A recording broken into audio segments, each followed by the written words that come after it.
အကျဉ်ဆိုးတစ်ခုခုကိုဖျောက်ဖျက်ဖို့ကြိုးစားဖို့ကြမှာပါတော်တော်များများအထက်တော့ဒါဟာတခဲကိုမပြီးဆုံးနိုင်တဲ့တိုက်ပွဲတစ်ခုလိုပါပဲကဲဒီနေ့မှာတော့လေဒီပြဿနာအတွက်နည်းနည်းလေးကွဲပြားတဲ့ချင်းကပ်ပုံတစ်ခုကိုအတူတူလေ့လာကြည့်ကြရအောင်စိတ်ပိုင်းဆိုင်ရာကုထုံးတစ်ခုဖြစ်တဲ့မောဟအောင်ဖြူခြင်း hypnosis ကအကျဉ်ဆိုးတွေရဲ့တန်တရားကိုဖျက်ဖို့ဘလို့များကူညီပေးနိုင်မလဲဆိုတာကိုရှင်းပြသွားမှာပါဟုတ်ပြီဒီမေခွန်းကအဓိကအချက်တယ်လက်သေးကြိုက်တာပဲဖြစ်ဖြစ်ဆေးလေးတုံးတာပဲဖြစ်ဖြစ်ဒါမှမဟုတ်အလုပ်တွေကိုအချိန်ဆွဲတတ်တာပဲဖြစ်ဖြစ်ပေါ့ဒီအကျင့်တွေကိုဖျောက်မယ်လို့အခါခါစိတ်ပိုင်းဖက်လိုက်ပေမဲ့နောက်ဆုံးကြတော့လေမူလနေရာကိုပဲပြန်ရောက်သားရောက်အဲ့တော့ဘာကြောင့်ဒီလောက်ခတ်နေရတာလဲဆိုတာကိုနားလည်ဖို့ဆိုရဲကျွန်တော်တို့ရဲ့စိတ်ကဘယ်လိုအလုပ်လုပ်လဲဆိုတာကိုရင်ဆုံးကြည့်ဖို့လိုလာပါပြီတကယ်တော့လေကျွန်တော်တို့စိတ်ထဲမှာတိုက်ပွဲကြီးတစ်ခုဖြစ်နေလာပါတစ်ဖက်မှာသိစိတ် conscious mind ကအကျဉ်ဆိုးကိုဖျောက်ခြင်းနဲ့စိတ်ဆွမ်းအား will power ကိုတုံးပြီးအသေးအတန်ကြိုးစားတယ်ဒါပေမဲ့နောက်တစ်ဖက်ကမသိစိတ် subconscious mind ကတော့ဒီအကျင့်ကိုအလိုလျောက်လှုပ်ဆောင်ဖို့ program ချထားပြီးသားဒီမသိစိတ်ကအယမ်းကိုစွမ်းထားပြီးတော့သိစိတ်ကပြောင်းလဲရမယ်လို့ပြောတာကိုလွယ်လွယ်နဲ့လက်မခံဘူးဒါကြောင့်လေ will power တစ်ခုတည်းနဲ့ကြိုးစားရတာကတကယ်ကိုတောင်းပေါ်ကိုကြောက်တုံးကြီးတွန်းတက်နေရတယ်လို့ပဲအယမ်းပင်မှန်တာပေါ့ကဲပြဿနာကတော့ဒါပဲဆိုပါတော့ဖြည့်ရှင်းနည်းကတော့ဒီနေရာမှာ hypnosis ဆိုတဲ့စကားလုံးကိုကြားလိုက်တာနဲ့လူများစုကမော်ပြညာလို့လျှို့ဝှက်စမ်းကြတဲ့အရာတစ်ခုလို့ချင်းတက်ကြတယ်ဒါပေမဲ့တကယ်ဖြစ်မှန်ကတော့အဲ့ဒီလိုလုံးဝမဟုတ်ပါဘူးဟုတ်ပြီဒီမှာအကြီးမားဆုံးအထင်လွယ်မှုကြီးပေါ့နော် hypnosis ဆိုတာတခြားတစ်ယောက်ကကိုယ်စိတ်ကိုလုံးဝ control လုပ်တော့ပြီးသူတို့ခိုင်းတာမှတမရွတ်ရှင်နေတဲ့ကလို့လိုက်လို့နေရတာမျိုးလားအဖြေကတော့ရှင်းရှင်းလေးပဲလုံးဝမဟုတ်ပါဘူ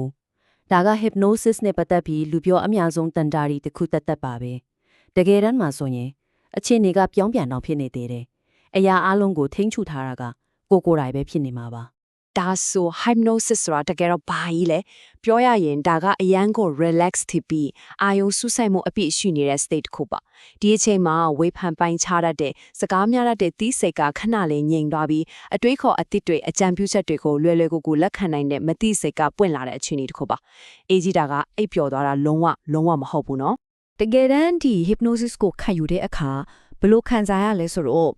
ကိုယ်ခန္ဓာကတော့အရင် relax ဖြစ်နေတော့အိပ်ပျော်နေသလိုထင်ရပါမယ်စိတ်ကတော့လုံးဝနိုးချတက်ကြွနေတာကုထုံးပညာရှင်ပြောသမျှကိုရှင်းရှင်းလင်းလင်းကြားနေရတယ်ပြီးတော့အရေးကြီးဆုံးကပါလဲဆိုတော့ကိုမလုတ်ချင်တဲ့အရာကိုဘယ်သူကမှအတင်းလုတ်ခိုင်းလို့မရဘူး control ကကိုယ့်လက်ထဲမှာပဲအပြည့်အဝရှိနေတော့မယ်ကဲဒါဆိုရင်ဒီ hypnosis ကဘလို့အလုပ်လုပ်တယ်လဲဆိုတာကိုစက်ကြည့်အောင်ဒီလိုလေးမြင်အောင်ကြည့်လိုက်ပါကျွန်တော်တို့ဦးနောက်မှာ control room တစ်ခုရှိတယ်အဲ့ဒါကမတိစိတ်ပဲကျွန်တော်တို့ရဲ့အကျင့်ဆိုးတွေအလိုအလျောက်ချိနေတဲ့အကျုအမူတွေအားလုံးကိုအဲ့ဒီအခန်းထဲကနေ program ဆွဲပြီးထိန်းချုပ်ထားတာပုံမှန်ဆိုရင်လေကျွန်တော်တို့ရဲ့သိစိတ်ကတကားဆောင်တယောက်လိုပဲဒါမှမဟုတ် filter တစ်ခုလိုပေါ့အတွေ့ခေါ်အသက်တွေဝင်လာတိုင်းဟေးဒါဟောမမဟုတ်တာဒါကတော့ဖြစ်နိုင်မှာမဟုတ်ဘူးဆိုပြီးအမြဲတမ်းဝေဖန်စစ်ဆေးနေတာ hypnosis ကအဲ့ဒီတကားဆောင်ကိုခဏလေးအနားယူခိုင်းလိုက်ပြီးမတိစိတ်ရဲ့ control room နဲ့ကို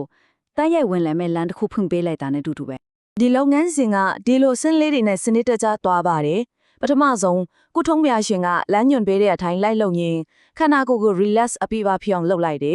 ်ပြီးအာယုံကိုတနေရာထဲမှာပဲစွတ်စိုက်ထားပြီးတခြားຢာတွေကိုလစ်လူရှုလိုက်တယ်အဲ့ဒီအခါမှာခုနကပြောတဲ့ဝေဖန်တတ်တဲ့တိစိတ်ကထပ်ဖြည်းဖြည်းငြိမ်သွားတော့အဲ့တော့မှမတိစိတ်ကအကြံဉာဏ်တစ်တည်းအတွက်တကားဖွင့်ပေးတော့တာပေါ့ကဲမတိစိတ်ရဲ့တကားပွင့်တော်ဒီအခုမှတကယ်အလုပ်စမှာဒါကဘာနဲ့တူလဲဆိုတော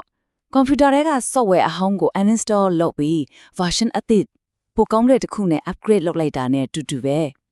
အချင်းဆိုးဆွဲ program အဟောင်းကိုကြံရဲတော့မယ်ဥပမာပေါ့နော်အချိန်ကစိတ်ဖြစ်စီလာပြီဆိုတာနဲ့စိတ်လိတောက်ခြင်းစိတ်ကအလိုလိုပေါ်လာတယ်ဒါက program အဟောင်းအခုထုံးပညာရှင်ကစိတ်ဖြစ်စီလာတဲ့အခါမှာတည်ငြိမ်အေးချမ်းသွားတယ်ဆိုတဲ့ suggestion အသစ်ကိုမတိစိတ်ထဲကို direct ထည့်ပေးလိုက်တယ်အဲ့တော့အကျဉ်ဆိုးကိုဖြစ်စေတဲ့ trigger ကိုကောင်းတဲ့ခံစားချက်အသစ်နဲ့လာပါပါလေးအစားထိုးလိုက်တာပေါ့ဥပမာကိုချုံထဲမှာဒီလို suggestion မျိုးပေးနိုင်တယ်စိတ်လိတုတ်ထင်စိတ်လုံးဝမရှိတော့ဘူးဒီစကားကိုမတိစိတ်ကတိုက်ဆိုင်လက်ခံလိုက်ပြီဆိုရင်တကယ်လက်တွေ့ဘဝမှာလည်းအပြုမှုကအလိုလိုလိုက်ပြောင်းသွားနိုင်တယ်အရင်လိုမျိုးအန်ဂျိပြီးစူးစမ်းနေရလာမျိုးမဟုတ်တော့ဘူးဒီနေရာမှာစိတ်ဝင်စားစရာကောင်းတာတစ်ခုကဒါကစိတ်ကူးတတ်တဲ့မဟုတ်ဘူးဆိုင်းရဲ့အခြေခံရှိတယ်ဒီ suggestion အသစ်တွေကိုထက်ခါလက်ခံရင်းနဲ့ဦးနှောက်ထဲမှာ neural pathways လို့ခေါ်တဲ့ အာယုံကြောလောင်ကြောင်းအသစ်တွေတကယ်ဖြစ်လာတာဆိုတော့အကျင်ဟောင်းရဲ့လင်းဟောင်းကြီးကိုပိတ်ပြီးတော့ပိုကောင်းတဲ့လင်းအသစ်တကူဖောက်လိုက်တာနဲ့အတူတူပဲဒါပေမဲ့ hypnosis ကအစွမ်းထက်တယ်ဆိုပေမဲ့မျက်လဲပြလိုက်တယ်လို့ဖျောက်ဆိုပြီးပျောက်သွားတာမျိုးတော့မဟုတ်ဘူးပေါ့နော်ဒီ process တစ်ခုလုံးအောင်မြင်ဖို့အတွက်လူသားတယောက်အမြင်နဲ့လုပ်ရမယ့်အပိုင်းကြီးလည်းရှိသေးတယ်ဒါက teamwork ပဲကုထုံးပညာရှင်နဲ့ကုထုံးခံယူမဲ့သူကြားကပူးပေါင်းဆောင်ရွက်မှုတစ်ခုပေါ့အမြင်ဖို့အတွက်ဘာတွေလိုမလဲပထမဆုံးနဲ့အရေးကြီးဆုံးကတော့တကယ်ကိုပြောင်းလဲခြင်းတဲ့စိတ်ကိုယ်တိုင်ကပြောင်းလဲခြင်းစမရှိရေဘယ်သူမှလာပြီးပြောင်းပြလို့မရဘူးလေနောက်ပြီးကုထုံးပညာရှင်ကိုယုံကြည်မှုရှိရမယ်သူတို့ပေးတဲ့ suggestion တွေကိုစိတ်ထဲကနေတကယ်လက်ခံဖို့လိုတယ်ပြီးတော့ဒီနည်းလမ်းကအလုပ်ဖြစ်မှာပါဆိုတော့ positive thinking လည်းရှိဖို့လိုတာပေါ့ဒီအချက်တွေအားလုံးထဲမှာမှတကယ်ကိုအဓိကအကြောင်းဆုံးမရှိမဖြစ်အချက်ကတော့ hypnosis ကိုခံယူဖို့စန္ဒရှိခြင်းပါပဲကိုယ်စိတ်ကိုဖွင့်မပေးဘူးဒီထဲကိုဝင်ဖို့စန္ဒမရှိဘူးဆိုရင်ဘလောက်တော်တဲ့ therapist ပဲဖြစ်ဖြစ်ဘာမှလုပ်ပေးလို့မရဘူးဘာလို့လဲဆိုတော့ control အားလုံးကကိုယ့်လက်ထဲမှာပဲရှိနေတာကိုကဲအဆုံးတိုင်းအနေနဲ့ပြန်ကြည့်ရရင်ပေါ့နော်အကျင့်ဆိုးတွေဆိုတာမတိစိတ်ထဲမှာ run နေတဲ့ software အဟောက်ကြီးတယ်လို့ပဲ will power တခုတည်းနဲ့ချီပဲရုန်းကန်နေရတာကအဲ့ဒီအောက်တိတ်ရှိနေတဲ့ software ကြီးနဲ့ပဲအလုပ်ဆက်လုပ်ဖို့စူးစမ်းနေရတယ်လို့ပဲ hypnosis ဆိုတာကတော့ system တစ်ခုလုံးကို update လုပ်ပေးနိုင်တဲ့နီလန်းကောင်းတစ်ခုဖြစ်ကောင်းရှိနိုင်ပါတယ်ဒါဆိုရင်ကိုယ့်ရဲ့အတွင်းစိတ်ထဲက system ကို upgrade လုပ်ဖို့အချိန်တန်ပြီမဟုတ်ဘူးလား